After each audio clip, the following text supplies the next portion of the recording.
Hi అండి, welcome to gainers academy. ఈరోజు సైకాలజీలో భాగంగా ప్రజ్ఞా సిద్ధాంతాలు చాలా అంటే చాలా ఇంపార్టెంట్. ఇందులో ఒక క్వశ్చన్ కంపల్సరీగా వస్తుంది. అందుకోసమే ప్రతి పాయింట్ నేను క్షుణ్ణంగా మీకు ఎక్స్ప్లెయిన్ చేయడానికి ప్రయత్నం చేస్తాను.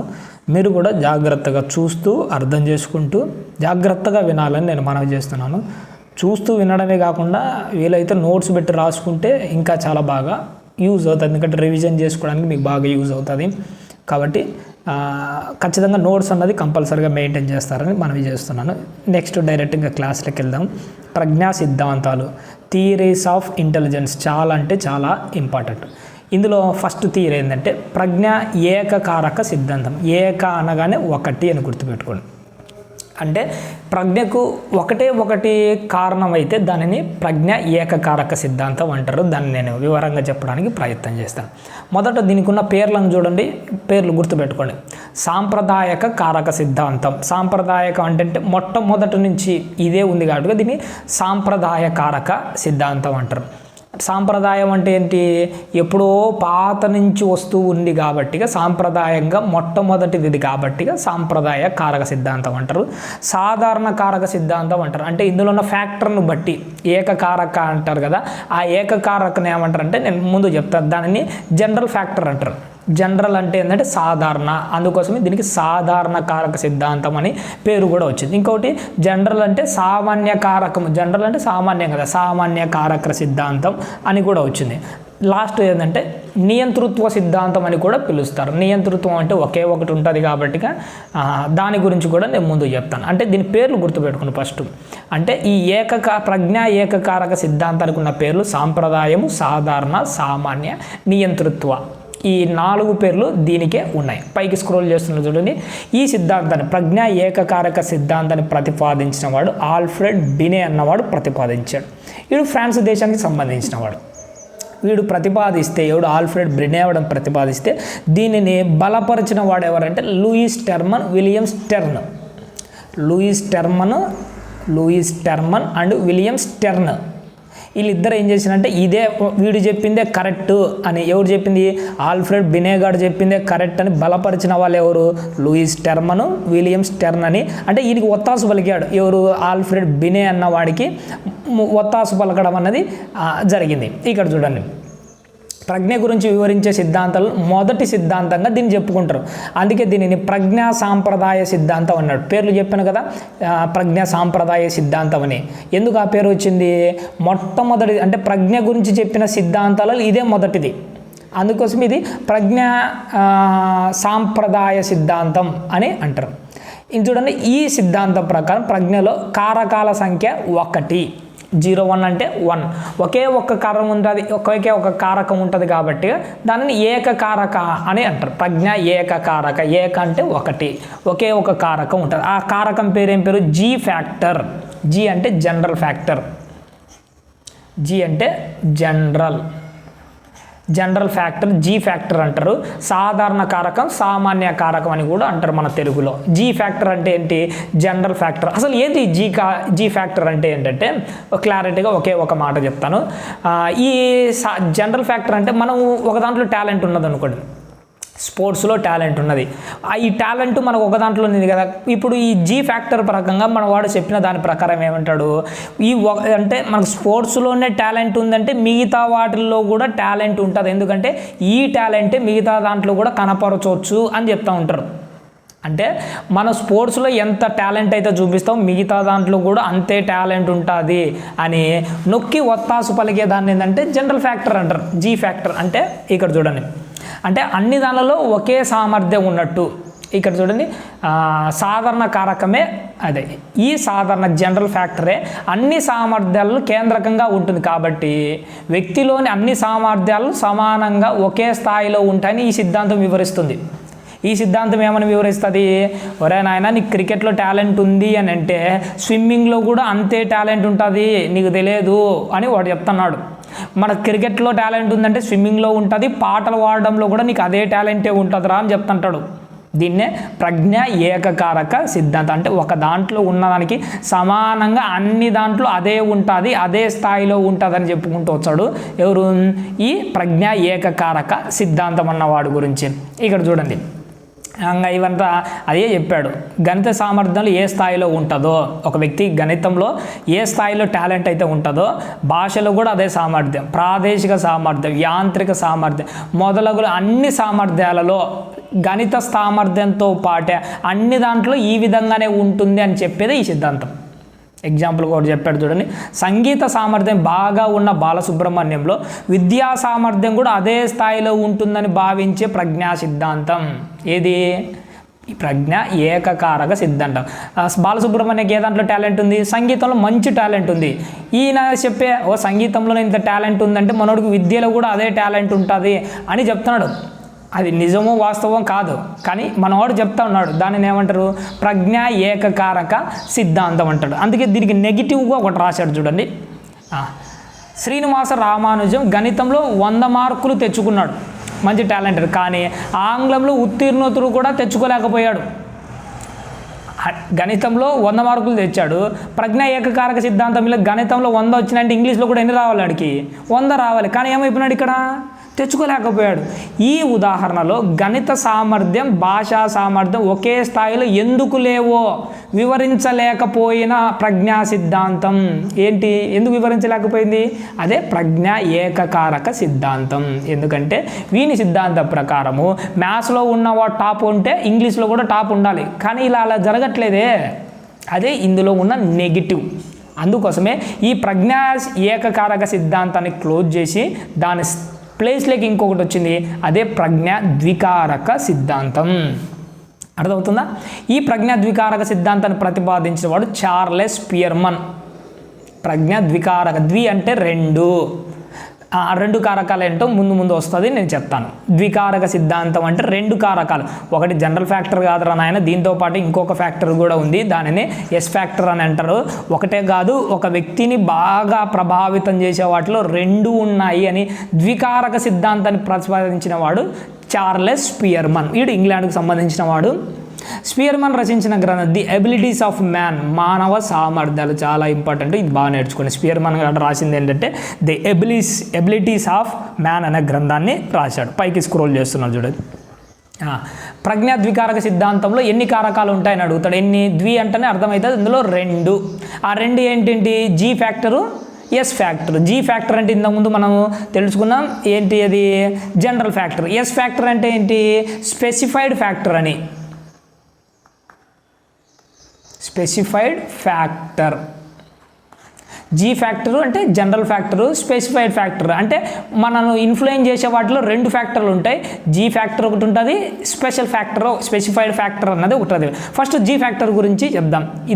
దీని వ్యక్తిలో ఉండే సాధారణ ప్రజ్ఞగా చెప్పుకోవచ్చు, అందరిలో జనరల్గా ఉండే ప్రజ్ఞగా ఈ జనరల్ ఫ్యాక్టర్ను మనవాడు చెప్పుకోవచ్చు అని చెప్పాడు. ఇది అనువంశికంగా సంక్రమిస్తుంది, ఈ పాయింట్ గుర్తుపెట్టుకోవాలి. జీ ఫ్యాక్టర్ అన్నది అనువంశిక పరంగా సంభవిస్తుంది, కానీ ఇక్కడ చూడండి, ఇది పరిసర ప్రభావం వల్ల, ఏది స్పెషల్ ఫ్యాక్టర్ అనేది దీని గురించి మళ్ళీ చెప్తాను.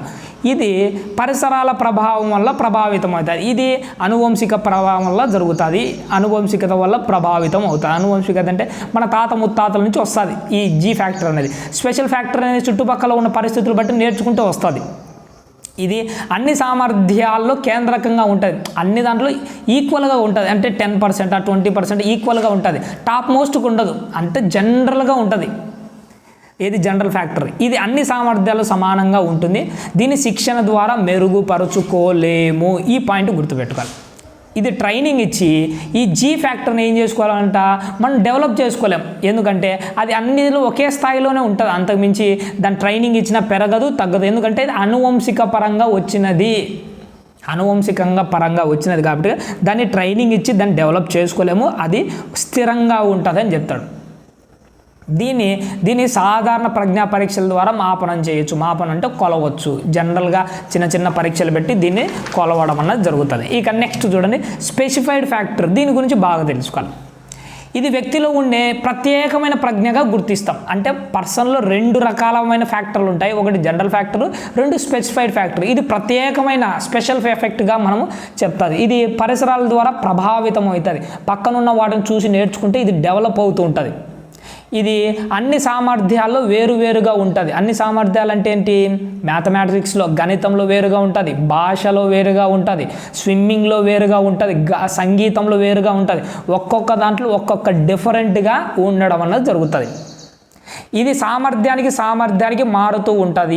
ఈ స్పెషల్ ఫ్యాక్టర్ అనేది ఏంటంటే సామర్థ్యానికి అంటే మ్యాథ్స్లో 100% తెచ్చుకోగలదు. అదే తెలుగులో 80 దగ్గర ఆగిపోతుంది. ఇంకా సోషల్ అనుకో అది 70కే, ఇంగ్లీష్ అయితే అట్టర్ ఫ్లాట్ 35కి ఆగిపోతుంది. అర్థమవుతుందా?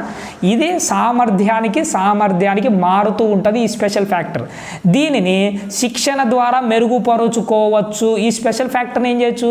శిక్షణ ద్వారా మెరుగుపరుచుకోవచ్చు. ఇప్పుడు 35 వచ్చాయి ఇంగ్లీష్లో, దీన్ని ట్రైనింగ్ ఇచ్చామనుకోండి 60 వచ్చాయి. ఎందుకు రావు? ఇంకా బాగా ట్రైనింగ్ ఇచ్చే 70 కూడా వచ్చాయి. ఇంకా ట్రైనింగ్ ఇచ్చే 80 వచ్చాయి. బాగా గట్టిగా పోరాడితే 100 కూడా వచ్చాయి. అర్థమవుతుందా? దీనిని స్పెషల్ ఫ్యాక్టర్ని ఏం చేయొచ్చు అంట? ట్రైనింగ్ ఇచ్చి డెవలప్ చేసుకోవచ్చు. కానీ జీ ఫ్యాక్టర్ అనువంశిక పరంగా వచ్చిన దాన్ని మాత్రం ఏం చేసుకోలేమంట.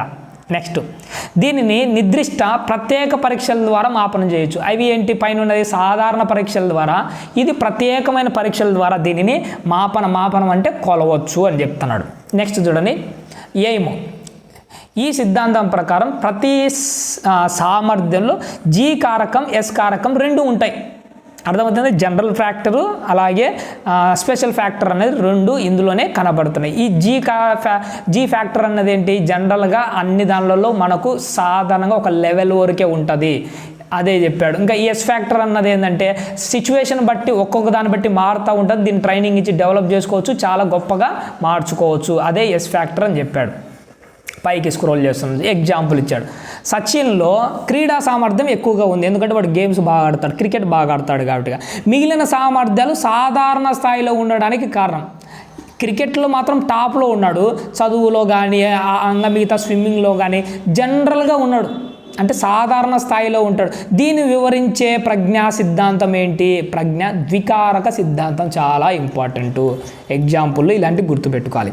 నెక్స్ట్ చూడండి, శ్రీనివాస రామానుజం మిగిలిన అన్ని సబ్జెక్టులో సాధారణ మార్కులు తెచ్చుకుంటూ, అంటే ఏంటి? తెలుగులో 45, మ్యాథ్స్ ఇంగ్లీష్లో 35, ఇలా జనరల్ మార్కులు తెచ్చుకుంటూ సైన్స్లో మ్యాథమెటిక్స్ గణితంలో మాత్రం 100 మార్కులు తెచ్చుకున్నాడు.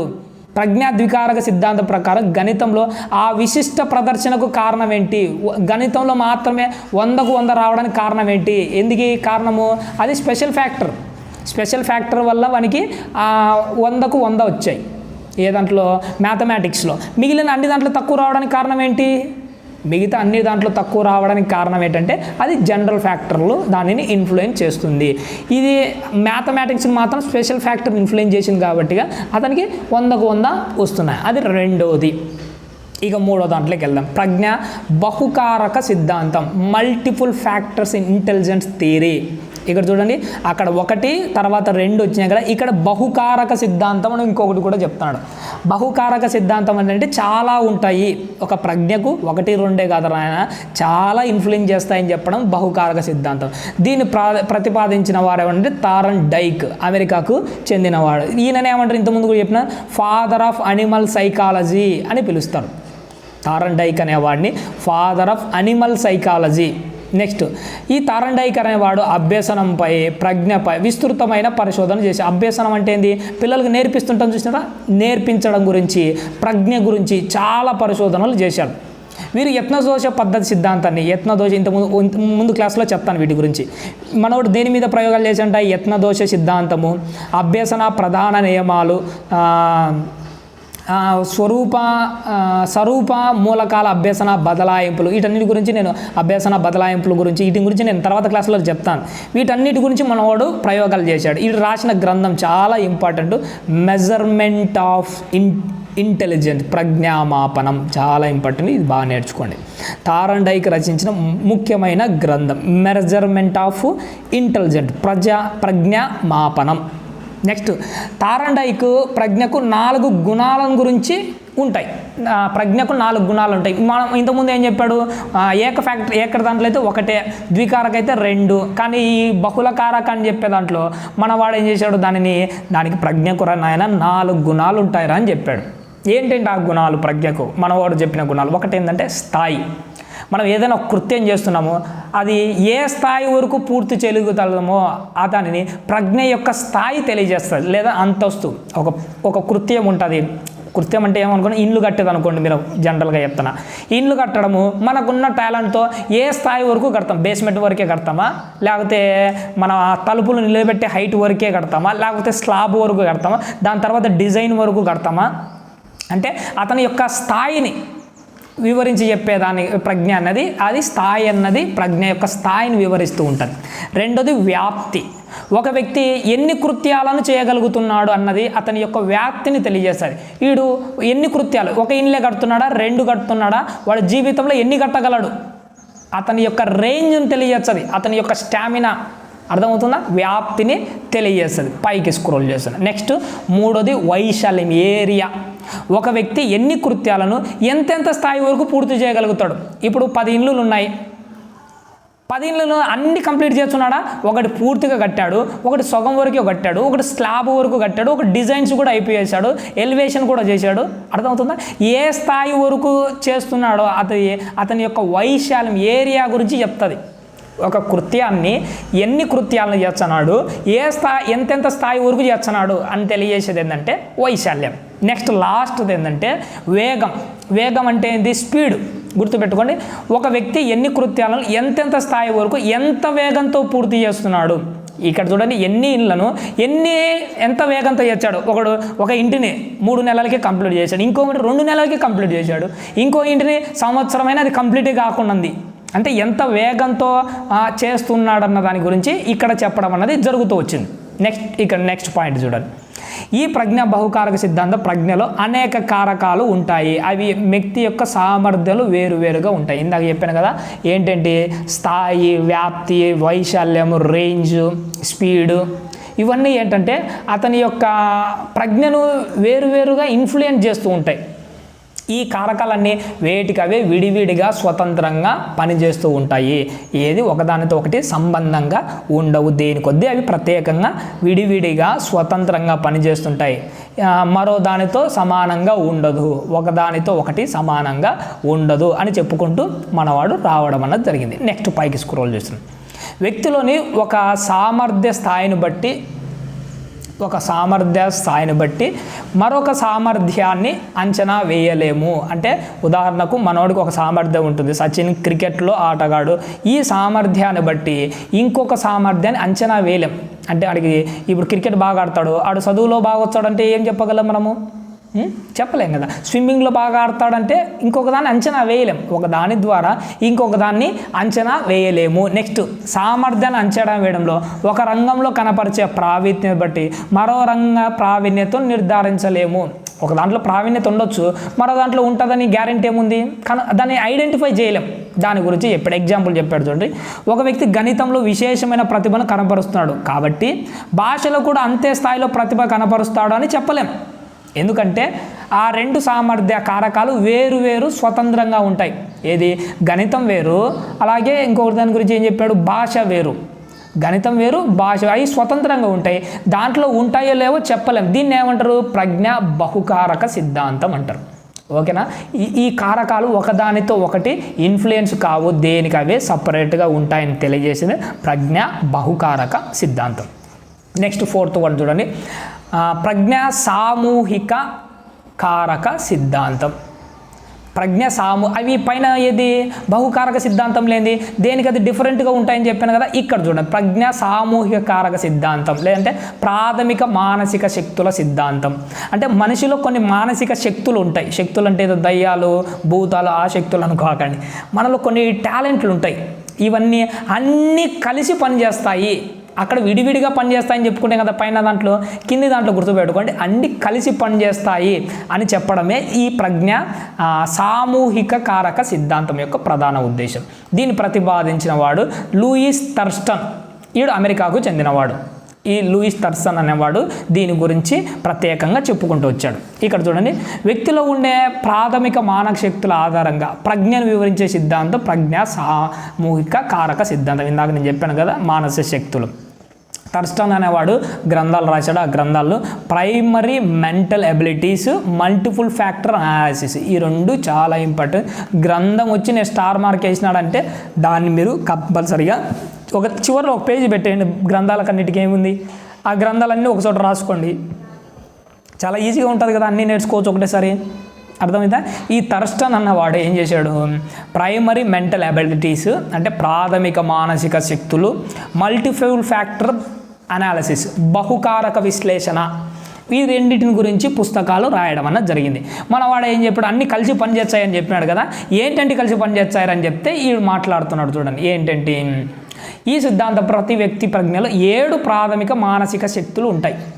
ప్రతి మనిషిలో ఏముంటాయంట నాయన, 7 ప్రాథమిక శక్తులు ఉంటాయిరా. ఇవన్నీ కలిసి పనిచేస్తేనే మనం ఏదైనా ఒక దాంట్లో రాణించగలము, ఒక దాంట్లో డెవలప్ కాగలము అని మనవాడు చెప్పుకుంటూ వచ్చాడు. ఒక దాంట్లో రాణించగలుగుతున్నామంటే అంటే అన్నీ కలిసి పనిచేస్తున్నాయి. ఏంటంటే ఎగ్జాంపుల్ ఏంటి, ముందు ఆ 7 ఏంటో చూద్దాం. శాబ్దిక సామర్థ్యం. శాబ్దిక సామర్థ్యం అంటే మాటలు చదవడం, వినడం, వీటిని. సంఖ్యా సామర్థ్యం అంటే ఏంటి, గణితానికి సంబంధించినది. ప్రాదేశిక సామర్థ్యం అంటే ఏంటి, స్పేషియల్ ఎబిలిటీ, ఒక ప్రదేశానికి సంబంధించిన ఇన్ఫర్మేషన్.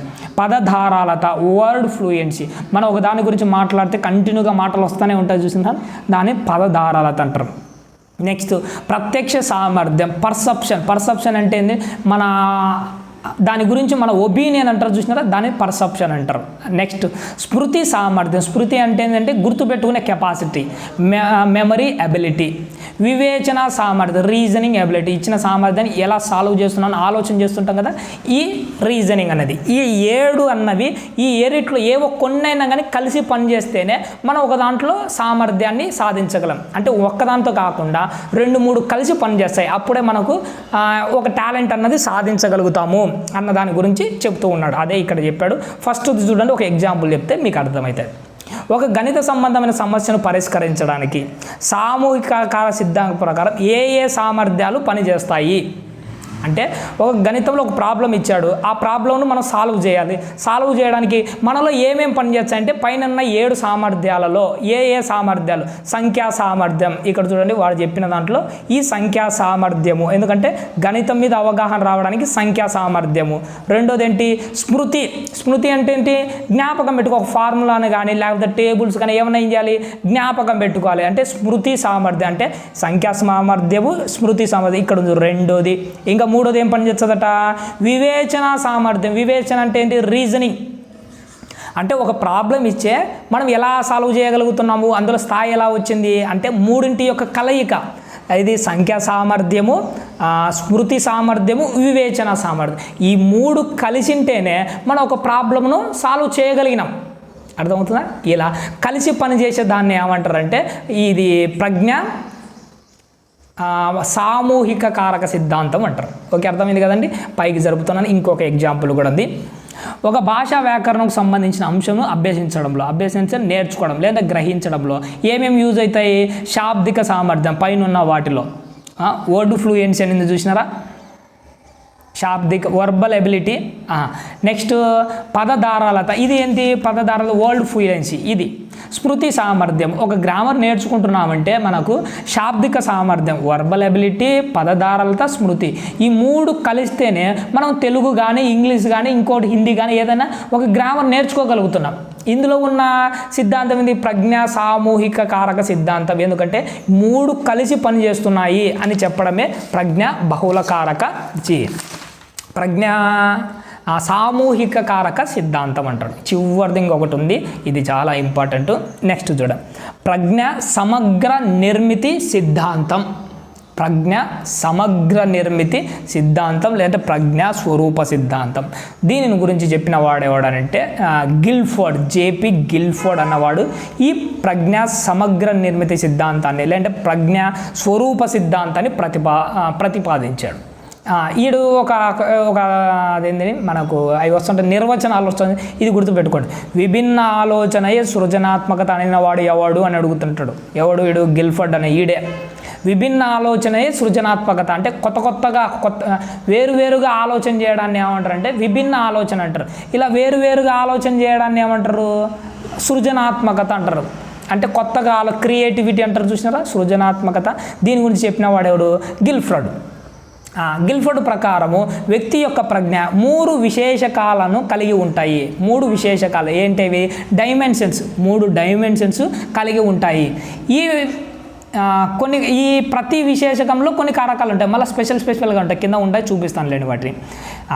ఈ 3 విశేషకాలు మరియు అందులో ఉండే కారకాల పరస్పర చర్య ఫలితమే వ్యక్తి యొక్క ప్రజ్ఞ అని ఈ సిద్ధాంతం వివరిస్తుంది. అంటే ఈ 3 ఉన్నాయి చూసిన, పైకి స్క్రోల్ చేస్తున్నాను, ఇక్కడ చూడండి 3 ఫ్యాక్టర్స్ ఉన్నాయి. ఏంటి? Contents, operations, productions. ఈ 3లో ఉన్నది ఒకదానితో ఒకటి చర్యల ప్రతిఫలం, ఒకదానితో ఒకటి లింక్ అయ్యి ఈ 2 దాని మధ్య జరిగే చర్యల వల్లనే ప్రజ్ఞా సిద్ధాంతం అన్నది వికసిస్తుంది, లేదంటే ఆధారపడి ఉంటుంది అని మనవాడు చెప్పుకుంటూ వచ్చాడు. ఎలానో ఒకసారి చూద్దాం. గిల్ఫర్డ్ ప్రకారం 3 విశేషకాలు, అందులో ఉండే కారకాలు. 3 విశేషకాలు సి అంటే ఏంది? Contents, operations, products. Contents, operations, products. ఒకసారి వినండి. కంటెంట్స్ ఏంటి?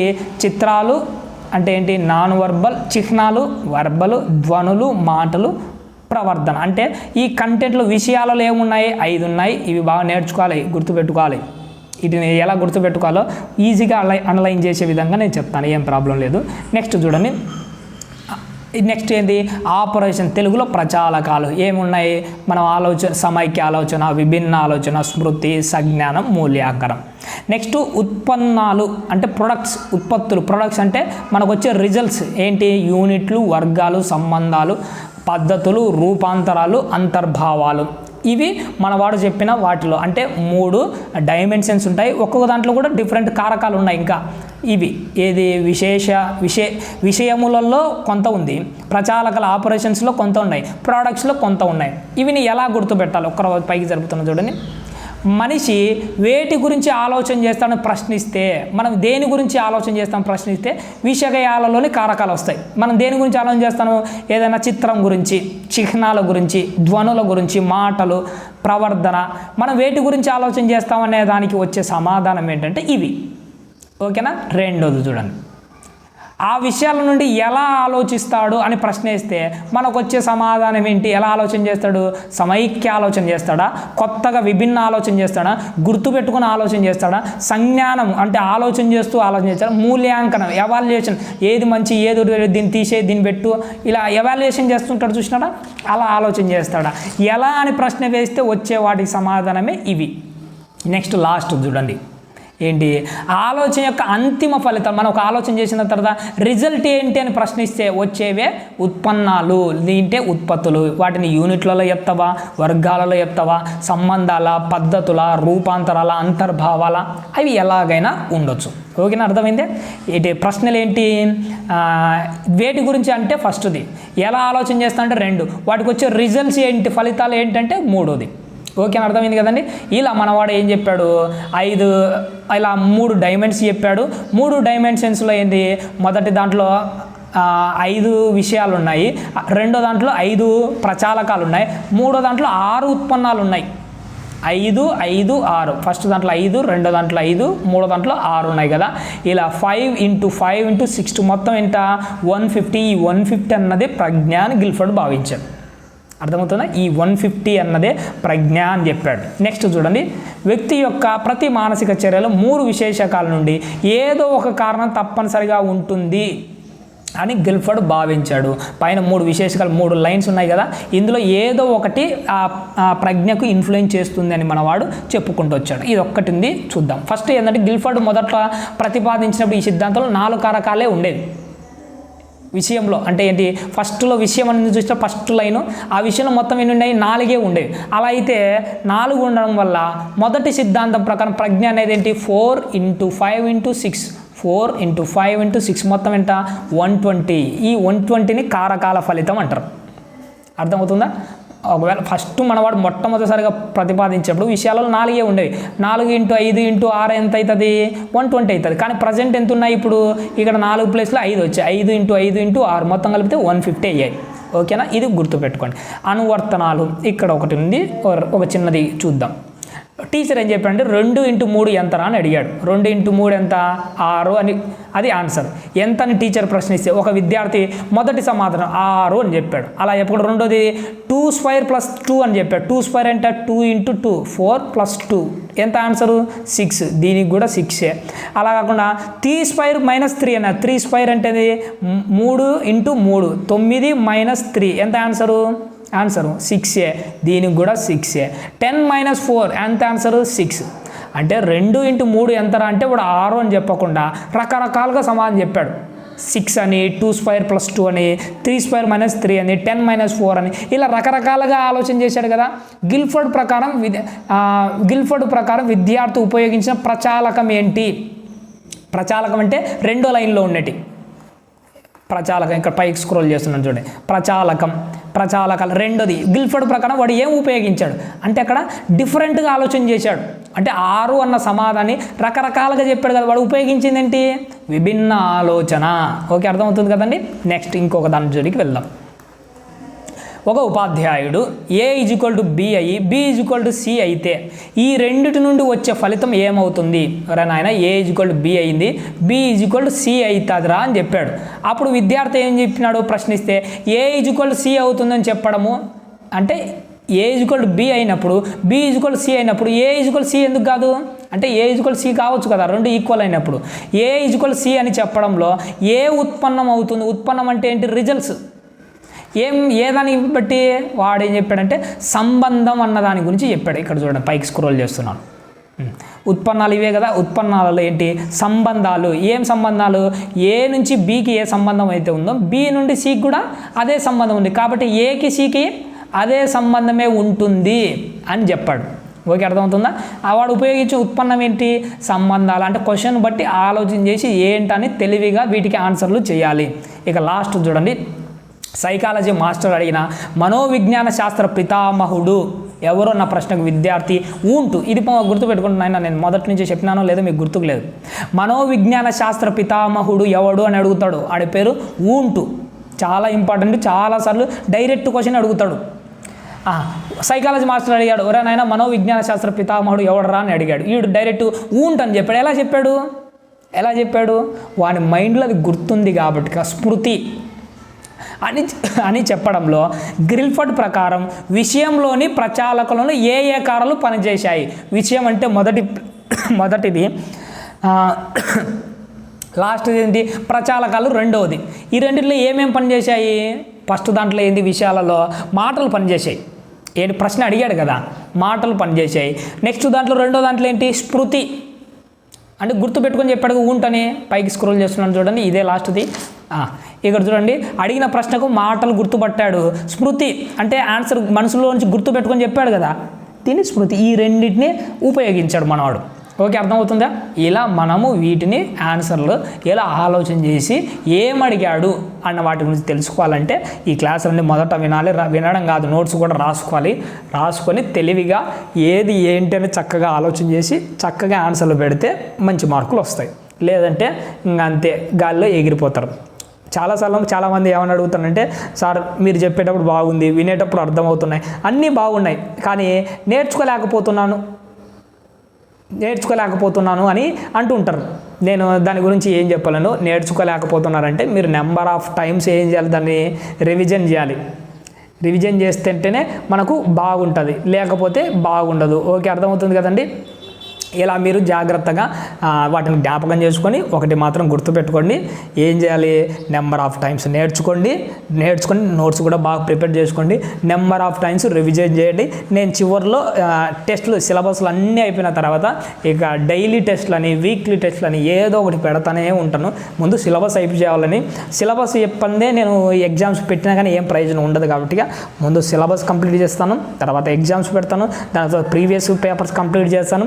ఇలా నెంబర్ ఆఫ్ టెస్టులు మీరు ప్రాక్టీస్ చేయడం వల్ల ఈజీగా మనం అనుకున్న దాన్ని గెయిన్ చేసుకోవచ్చు. ఓకేనండి, నో ప్రాబ్లం. ఖచ్చితంగా మనం అనుకున్నట్టు సాధిస్తాం. థ్యాంక్ యూ అండి, థ్యాంక్ యూ వెరీ మచ్. ఇంకేం ఆలోచన చేయకుండా చక్కగా నేర్చుకోండి.